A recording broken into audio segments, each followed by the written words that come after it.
nuestra jornada con el panel Impacto del despliegue del 5G en Costa Rica y las perspectivas del 6G, dirigido por Edwin Estrada, abogado, profesor y consultor, acompañado de Francisco Troyo Rodríguez, director de Espectro Radioeléctrico y Redes de Telecomunicaciones del Viceministerio de Telecomunicaciones, Herbert Barrot, director 5G Grupo ICE Colby, y Luis Carlos Rojas, director de Liberty Empresas.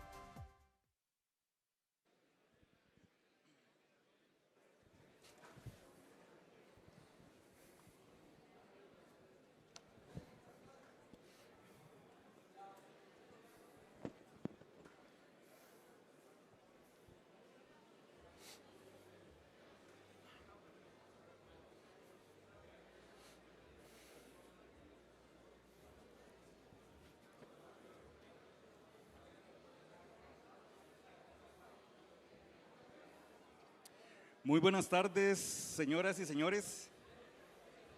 ¿Me escuchan, sí? Bueno, muchas gracias por la invitación para moderar este panel sobre 5G, perspectivas del 6G también.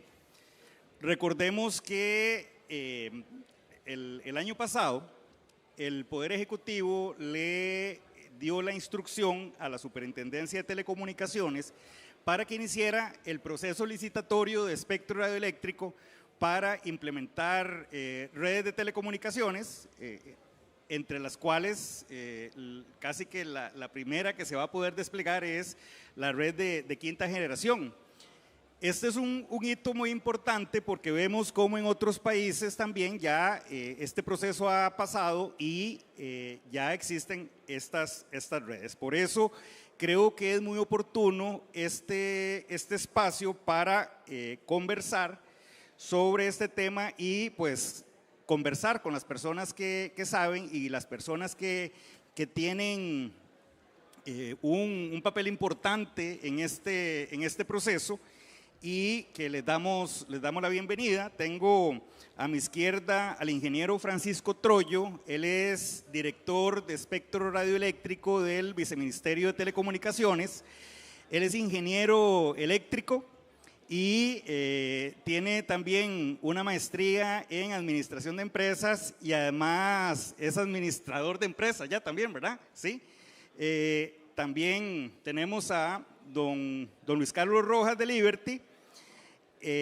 Luis Carlos también es ingeniero y él es director de B2B de Liberty Empresas y también tiene una maestría en administración de empresas. Y también nos acompaña por parte del grupo ICE don Herbert Barrot. Él es director de 5G del grupo ICE. Él es abogado, es colega mío. También le damos una cordial bienvenida. Como les estaba diciendo entonces, este proceso ya inició y desde el punto de vista de la oferta, el despliegue entonces de las redes de telecomunicaciones, y es importante entonces conversar con ellos sobre el punto de vista y las perspectivas de ellos en este tema.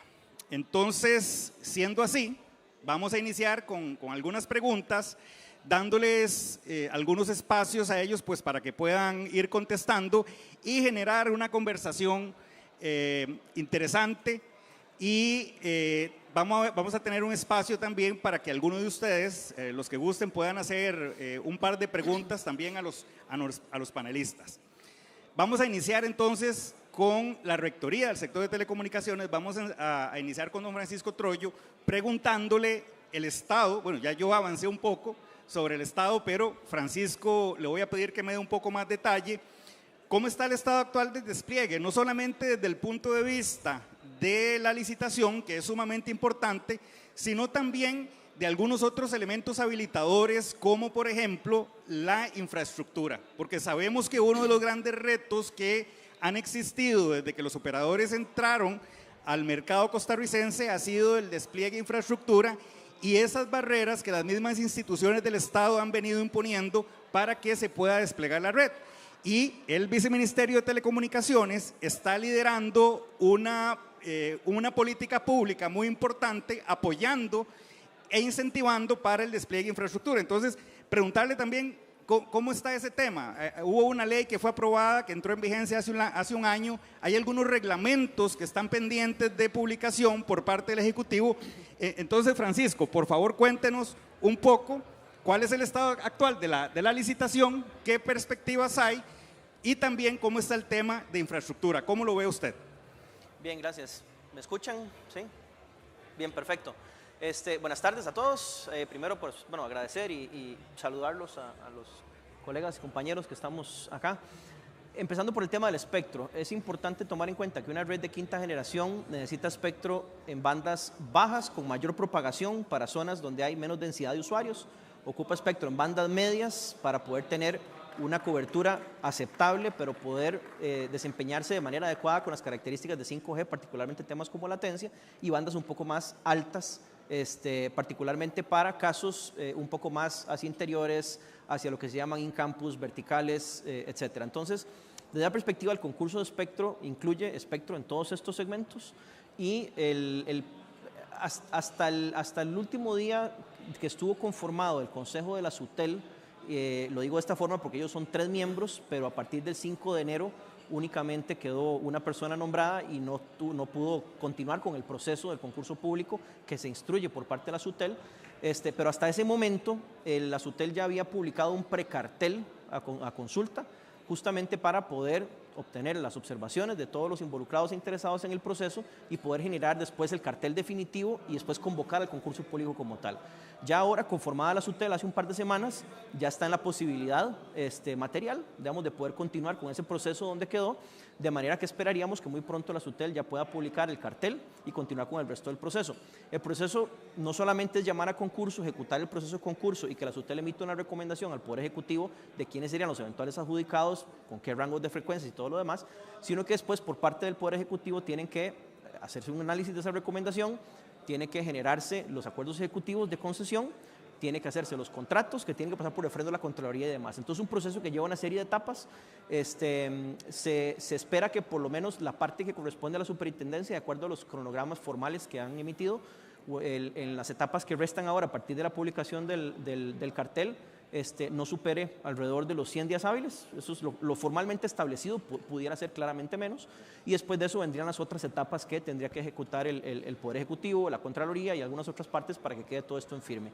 Esto implica que muy probablemente para el primer semestre del próximo año ya podamos estar contando con ese espectro. Pero bien, usted lo mencionaba que el espectro no lo es todo, se requiere también contar con la infraestructura necesaria para poder tener esas radiobases donde se necesitan. Con frecuencias medias y frecuencias altas, la particularidad es que la propagación es menor, pero son necesarias para poder dar las características que da el 5G y que habilitan las nuevas aplicaciones y demás. Y esto implica que tenemos que tener nuevos sitios donde antes no habían, donde antes no llegaban, y además estos sitios conectados con fibra óptica para poder cumplir con temas como latencia. Entonces, como usted bien lo decía, la ley 10.216 que se promulgó nos ayuda muchísimo porque la infraestructura debe desplegarse donde tienen los diferentes gobiernos locales reglamentos mediante los cuales ellos aprueban o deniegan, digamos, las solicitudes de los operadores para desplegar infraestructura de telecomunicaciones. Entonces, parte del proceso que hemos estado tratando de hacer y que nos ayuda un montón esta ley que le comento es justamente poder tratar de estandarizar, unificar un poco los criterios mediante los cuales las municipalidades toman las solicitudes y las aprueban o las analizan, para que se basen en criterios técnicos, objetivos y mejores prácticas internacionales en materia de infraestructura de telecomunicaciones. Esto va a facilitar que el proceso no solamente se pueda atender de manera más ágil, más pronta, sino que además ayude a que se puedan contar con la infraestructura donde se requiere. Esto es muy simple, si no hay infraestructura no hay 5G, es como pensemos en el agua, o sea, si no le llega usted el tubo al frente de su casa no tiene 5G, no tiene agua, 5G es similar, si no tiene la infraestructura a la distancia necesaria de acuerdo a la frecuencia y a la configuración de la red, pues usted no va a tener servicio 5G.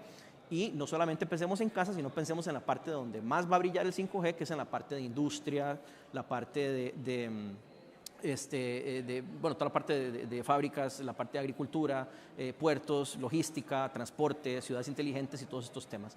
Entonces, la ley establece una serie de transitorios mediante el cual solicita una serie de reglamentos. El reglamento del transitorio 3 establece un reglamento que debe elaborar el MISIT, o que debía elaborar el MISIT, que ya lo elaboró y lo publicó el pasado 25 de enero, que justamente es el que viene a organizar y estructurar todo este proceso al cual tienen que apegarse las municipalidades dentro de su margen de discrecionalidad, pero deben apegarse a lo que ahí está establecido para poder justamente pues, agilizar este proceso. No es únicamente que el decreto se emitió y ya todo está resuelto. Nosotros estamos en un trabajo muy importante con todas las municipalidades, no solamente desde la vía formal, entiéndase oficios y todo lo demás, sino también un acompañamiento, reuniones, visitas, etcétera, para poder ayudarlos, acompañarlos en este proceso para que puedan implementar adecuadamente esta reglamentación. Y hay otros reglamentos también que se derivan de la ley de 1816 que tienen que ver con la parte, por ejemplo, de poder aprovechar los derechos de vía para poder implementar ductos de telecomunicaciones, por ejemplo, con el tema de la participación del MOP. De ahí se derivan dos reglamentos, un reglamento técnico de ductos y un reglamento de organización para poder acceder a esos ductos, por ejemplo. Eso todavía está en proceso, se está trabajando con ellos.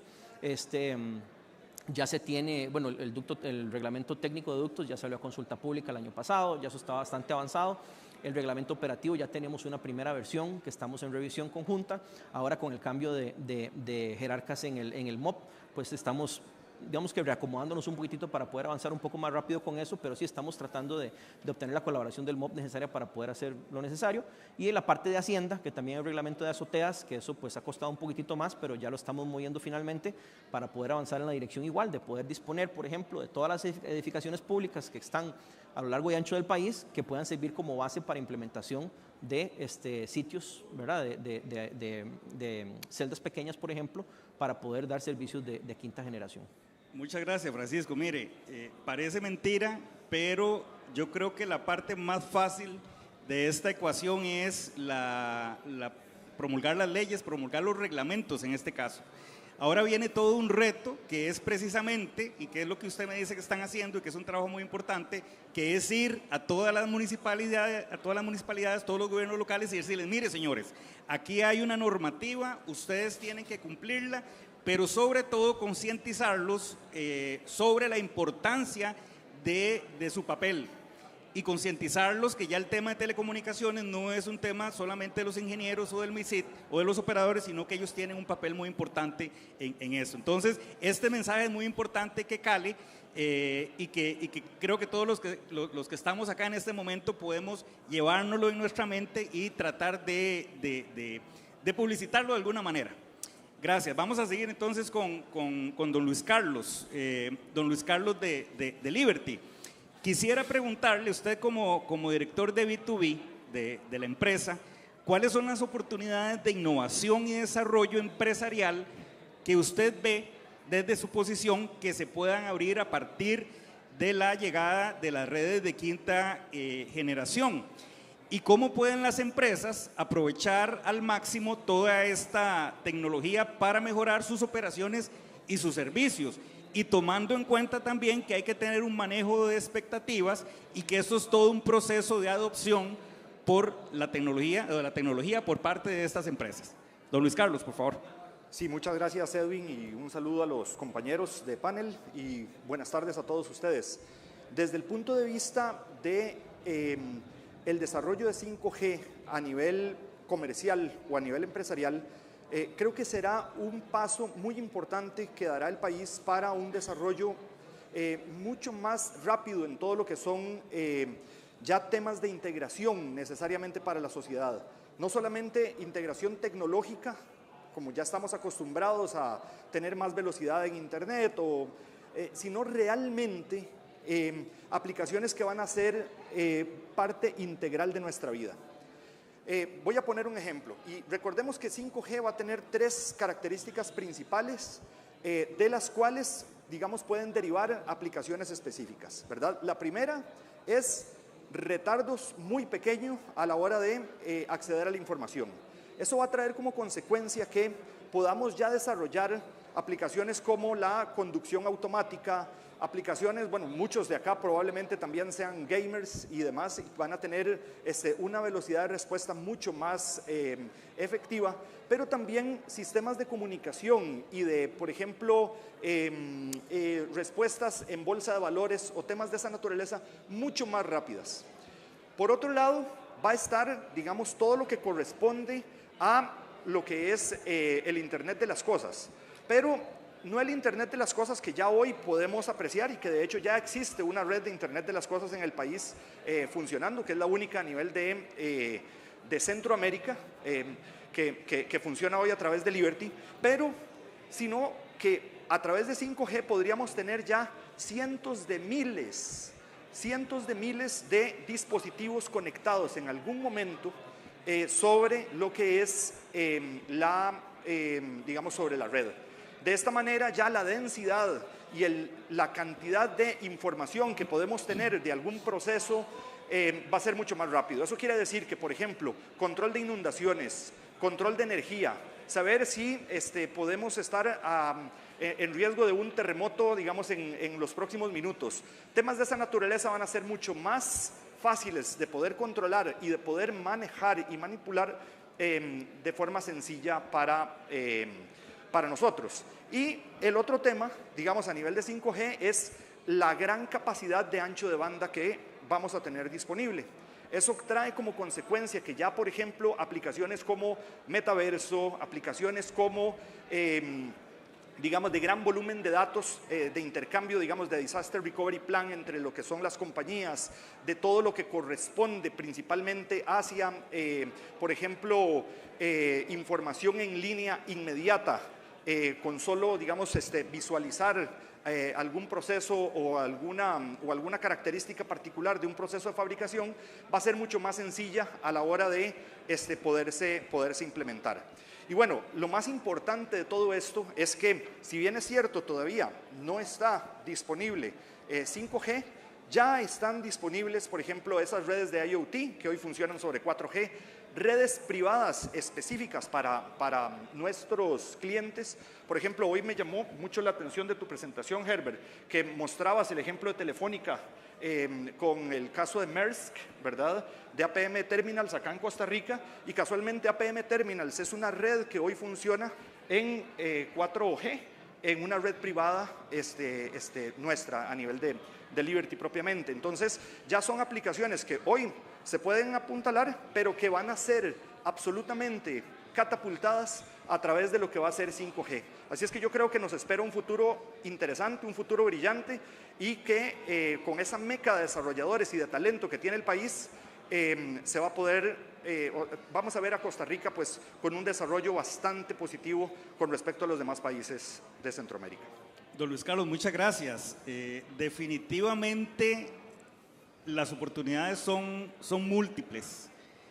Van a haber muchísimas oportunidades, entonces entendemos por eso que es urgente la implementación de una red de este tipo. Y así como usted nos indica, existe una gran variedad de casos de uso que se pueden hacer por parte de las empresas. Entonces, siguiendo en esta línea, quisiera preguntarle a don Heriberto. Herbert, sí, gracias. Es que lo puse acá y el autocorrector. Entonces, sí. Entonces, don Herbert, en esa misma línea, el ICE, bueno, es una empresa que brinda servicios, despliega redes de telecomunicaciones. Nos habla don Luis Carlos de la gran posibilidad o la gran variedad de servicios, pero entonces, ¿cómo hacemos para que poder incrementar, incentivar la demanda de servicios de quinta generación? Costa Rica tiene sectores importantes como el agroindustrial, por ejemplo, el turismo, que vieran que tal vez uno conversa con ellos y como que todavía mucha gente no tiene muy claro qué les va a servir 5G, para qué les va a servir 5G, pero sobre todo qué es lo que tienen que hacer para poder tener esos casos de uso. Entonces, don Herbert, en esa línea, por favor. Muchas gracias. Bueno, y muchas gracias por la invitación. Bueno, efectivamente, hace un ratito di una presentación sobre los beneficios de las redes empresariales 5G, que va muy de la mano con esta pregunta, ¿verdad? Es interesantísimo la consulta, porque cómo motivar a las empresas a que adquieran el servicio 5G, porque podrían pensar que hoy en día están satisfechos con la red que tienen actualmente. Podría llamarse 4G, con fibra óptica, con redes Wi-Fi. Entonces, hemos topado mucho con ese tipo de consultas, ¿verdad? Bueno, yo hoy tengo mi red y me funciona, ¿por qué necesito una red nueva? Bueno, primero que todo, las empresas tienen que pensar que tienen que evolucionar su empresa a la última tecnología vigente.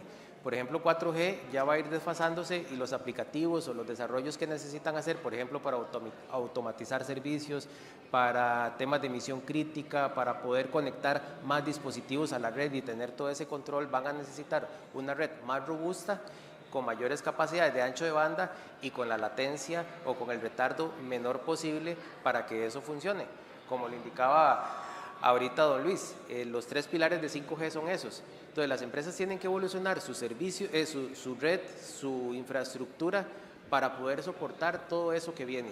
El ejemplo que di, por ejemplo, en la charla de APM Terminals que fue en México, que se desarrolló una red 5G, ellos buscaron eso y la única red que les daba ese tipo de beneficios o capacidad para poder soportar lo que hicieron para hacer gemelos digitales, para poder modelar, por ejemplo, donde tenían todos los camiones, digitalizarlos para que los carros que andaban por ahí los pudieran detectar y pudieran tener una ruta de acceso, solamente con 5G lo pueden hacer. Entonces, las empresas hay que trabajar un plan de concientización y de capacitación también a las empresas para mostrarle todo lo que pueden hacer y vean el provecho y el beneficio económico que le pueden sacar, inclusive en la reducción de costos y seguridad para los trabajadores, para las operaciones y para fomentar nuevos servicios a futuro. Entonces, por ahí es donde deberíamos de ir. Muchas gracias, don Herbert. Bueno, definitivamente existen muchos retos y muchas acciones que realizar para que desde la demanda se requieran pues todas estas múltiples casos de uso que a su vez vaya incentivando el despliegue también de la oferta y el despliegue de la infraestructura. Y en esta misma línea que habla don Herbert, vuelvo a don Francisco y habla del plan de concientización, habla de acercarse a las empresas. Esto es mucho también de política pública. Entonces, desde el punto de política pública, ¿cómo ve usted las acciones que se puedan hacer precisamente y en coordinación con los diferentes ministerios, por ejemplo, que tienen relación o que son rectores de cada uno de los sectores de Costa Rica? ¿Cómo se puede coordinar con esos ministerios para crear una política pública? Primero, para cerrar esa gran brecha digital que puede existir en empresas que no necesariamente son vulnerables, pero que se pueden convertir en vulnerables si no adquieren esa tecnología o si no la utilizan. Pero también ya pensemos en las personas con ya alguna vulnerabilidad, personas que viven en zonas donde económicamente no es atractiva la inversión por parte de los operadores, o personas ya con algún tipo de vulnerabilidad, ya sea económica, etcétera. Francisco, por favor. Sí, gracias. Vamos a ver, definitivamente el trabajo en este caso del MISID es un rol de habilitación. Es decir, necesitamos generar un entorno donde se habilite y se permita que, primero, que las redes se puedan desplegar adecuadamente. Ya hablamos del tema de espectro, ya hablamos del tema de infraestructura. Partiendo de que eso existe, entonces el rol es un poco de articulación también con los diferentes sectores, las diferentes rectorías que representan otras instituciones. Por ejemplo, tenemos que estar en coordinación para la parte de agricultura con el MAC. ¿Por qué agricultura? Porque bueno, 5G agricultura tiene potenciales enormes.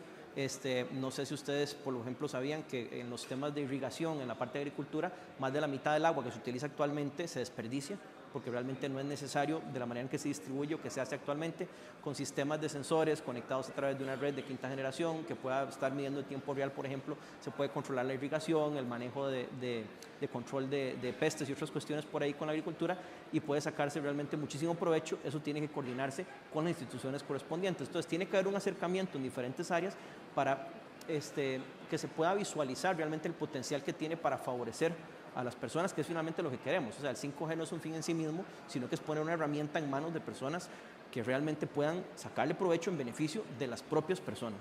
Entonces, eso por el lado de la coordinación. Desde el punto de vista, por ejemplo, de que esté disponible el 5G en todo o sea, para todos, que no sea solamente para algunos, sino que para todos, bueno, Claro está, existe el Fondo Nacional de Telecomunicaciones, el FONATEL, para poder llegar a las zonas que no son económicamente rentables, pero hay un abordaje interesante desde el punto de vista de política pública que se ha tomado para esta licitación que viene de Espectro, y es que no se maximice la recaudación per se a partir de poner las frecuencias disponibles a los operadores. Es decir, lo que no se busca es maximizar el ingreso de dinero como tal, sino más bien, si tuve la oportunidad de estudiar el precartel, lo que se busca en este caso es más bien que según se participe o se concurse por espectro en segmentos bajos o medios, lo que se busca es que se genere una puja por unidades de infraestructura que se compromete a desplegar el operador, que lógicamente en el fondo pues es una inversión, pero no es dinero que entra al Estado, sino es infraestructura que se despliega inmediatamente, bueno, con una programación por supuesto, en las zonas donde no hay conectividad o hay conectividad deficiente. Entonces, de esa forma, además, se facilita que llegue justamente a todos y las zonas donde actualmente no hay esos servicios. Y finalmente, hay otra parte de la política, por ejemplo, que estamos siguiendo, que ya estamos trabajando con la promotora de innovación, por ejemplo, que es en la constitución de un banco de pruebas para tecnología 5G, un testbed 5G. Esto va a ayudar a tener justamente un laboratorio a disposición de pequeñas, medianas empresas, etcétera, la parte académica y demás, para que puedan no solamente ver la tecnología en acción, sino que puedan experimentar, ya sea en escenarios de uso, de cómo pueden adoptar en sus procesos la tecnología 5G, o incluso más bien a la hora de generar o diseñar productos, si están pensando en desarrollar aplicaciones, por ejemplo, para vender en el país o fuera del país y poder tener un escenario de pruebas. Y este banco de pruebas, este testbed, además, está visualizado para poder contar en una fase más avanzada eventualmente con el desarrollo de tecnología 6G, que es parte de lo que también podemos conversar un poco. Muy bien, ya lo iba a parar porque bueno, esa era la otra pregunta. Vamos a hablar ahora de 6G. Bueno, muchas gracias Francisco. Bueno, y usted realmente me sirvió la mesa para hablar del tema que seguía. Bueno, ya dijimos, en otros países ya hay redes de 5G. Pero bueno, se oye 6G. Entonces, quisiera eso preguntarle a don Luis Carlos. Bueno, no tenemos todavía una red de 5G en Costa Rica con la propiamente dicha.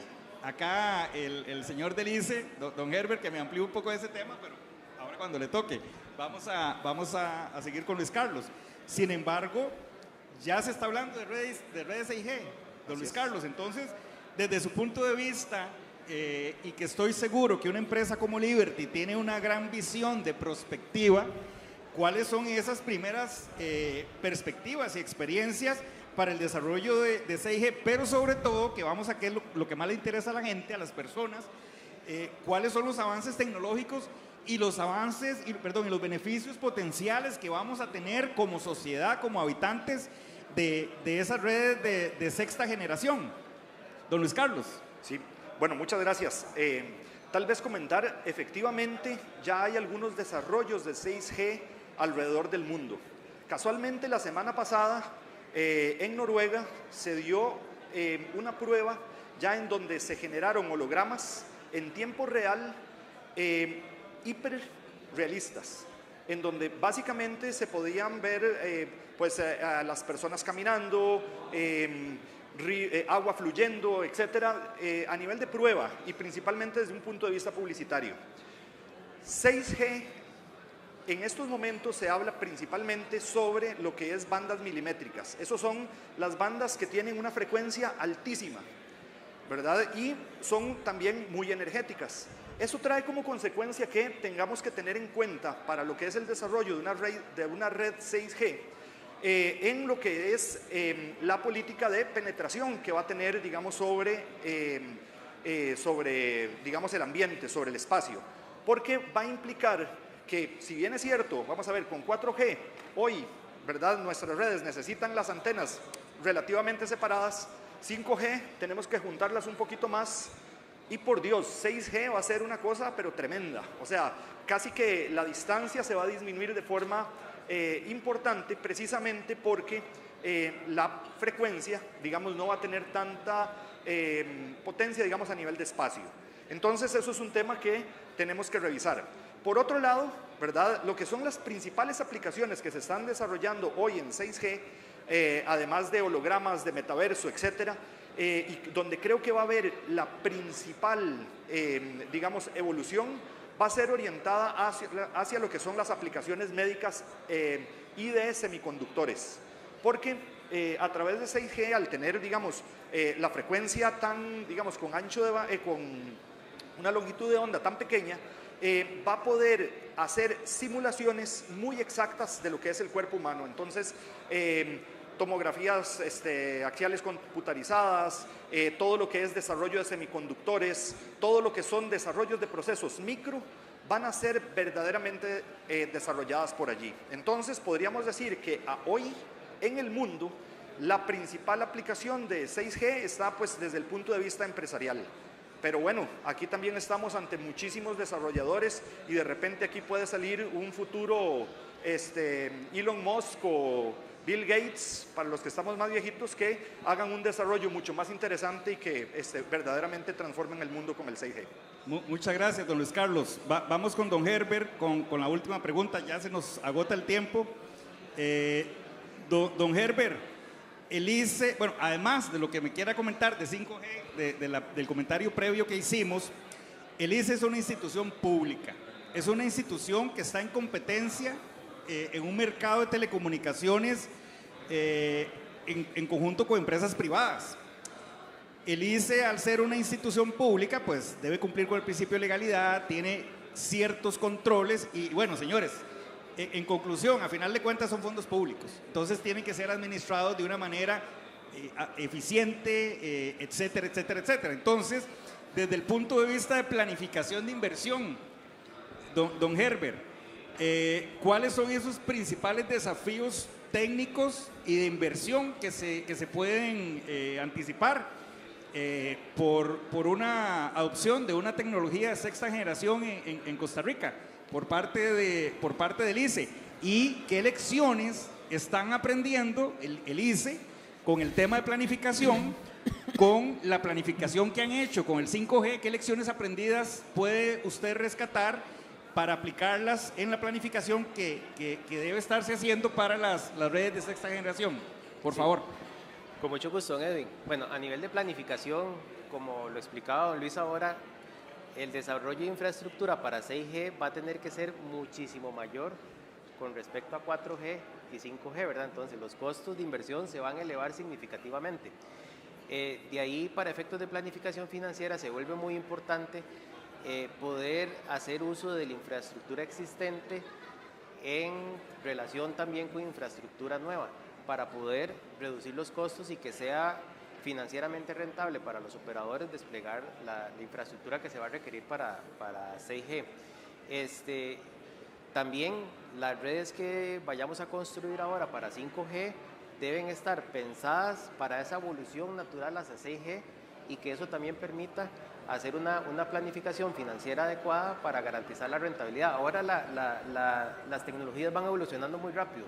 Pasamos de 2G a 3G en 10 años, por decir algo, de 3G a 4G en 8 años, de 4G a 5G en 4 años, ahora a 6G en 2 años. Estamos hablando que ya podríamos estar viendo desarrollos de 6G.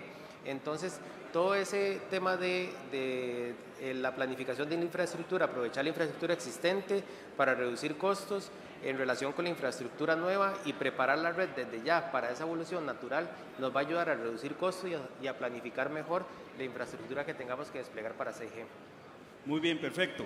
Vea, yo me voy a tomar la libertad de robarme 3 minutos, porque estoy seguro que todos ustedes pues quieren escuchar un poco más a los panelistas, porque tienen muchas cosas que hablar y compartir. Yo aquí les voy a dar 1 minuto a cada uno, 1 minuto, y voy a poner el temporizador por acá para que me hagan una conclusión.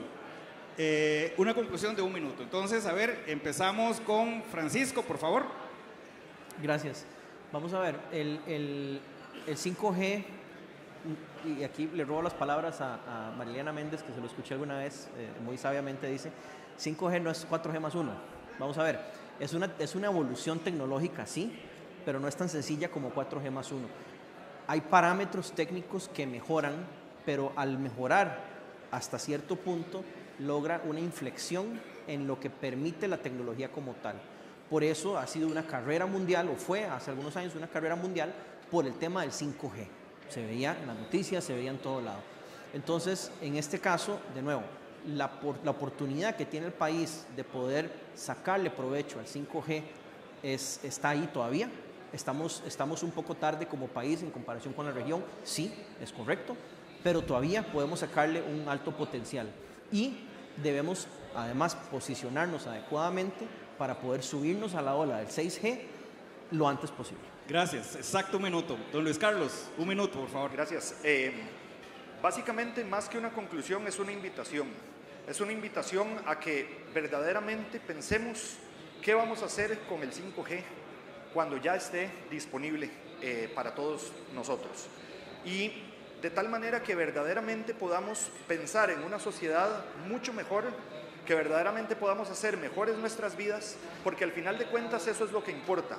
No importa tanto que si tengo el teléfono de última generación o que si estoy pasando datos con un retardo súper bajo, sino verdaderamente lo que importa es que exista bienestar para el país y que exista bienestar para cada una de las empresas que representamos. Así es que verdaderamente pensemos qué hacer con ese 5G, porque definitivamente hay una vida mejor y tenemos que aspirar a ella. Gracias, don Luis Carlos. Don Herbert. Bueno, 5G es necesario sí o sí.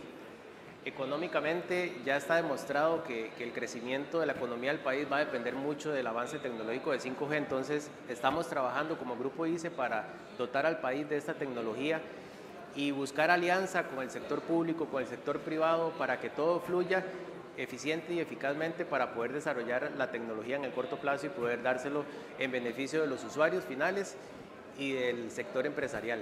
Entonces, el trabajo que se ha hecho a la fecha ha sido muy bueno, el tema del reglamento de infraestructura con sus reglamentos para agilizar trámites, ahora ocupamos mucho el apoyo de municipalidades para que también nos apoyen en esta construcción de infraestructura del MOB, inclusive CETEN, Aviación Civil, todas las instituciones públicas se ven involucradas en el desarrollo del 5G, entonces los invito a que se casen con esta causa 5G País, porque lo ocupamos en el corto plazo, ya que va a ser de mucho beneficio para todos nosotros.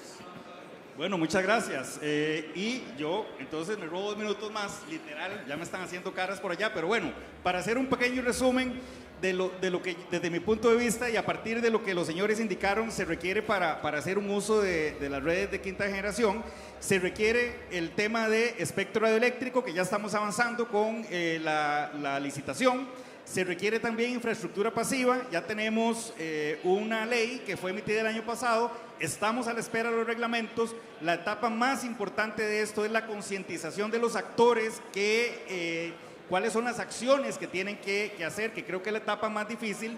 Luego yo veo una segunda etapa y que tiene que ver con la digitalización de las empresas, de las instituciones públicas y el tema de crear esos casos de uso para incentivar la demanda. Y también, a final de cuentas, las telecomunicaciones y todo esto no es un fin en sí mismo. Yo creo que el fin último es el beneficio de las personas. Y creo que aquí entonces tenemos que hablar de la alfabetización digital, la creación de habilidades digitales para que nosotros como personas podamos usar de la mejor manera esas tecnologías de información y comunicaciones, sin dejar de lado también la ciberseguridad y la protección de datos, que es un elemento sumamente importante en el tema de el despliegue de redes de quinta generación. Lamento que no va a haber espacio para preguntas, pero ya vamos a terminar y los señores van a bajar, entonces los incentivo a que los intercepten y pregunten con ellos, les pregunten, conversen con ellos sobre las inquietudes que ustedes puedan tener. Y me permito entonces pedirle por favor un fuerte aplauso para los panelistas de esta tarde, agradecerles nuevamente el espacio.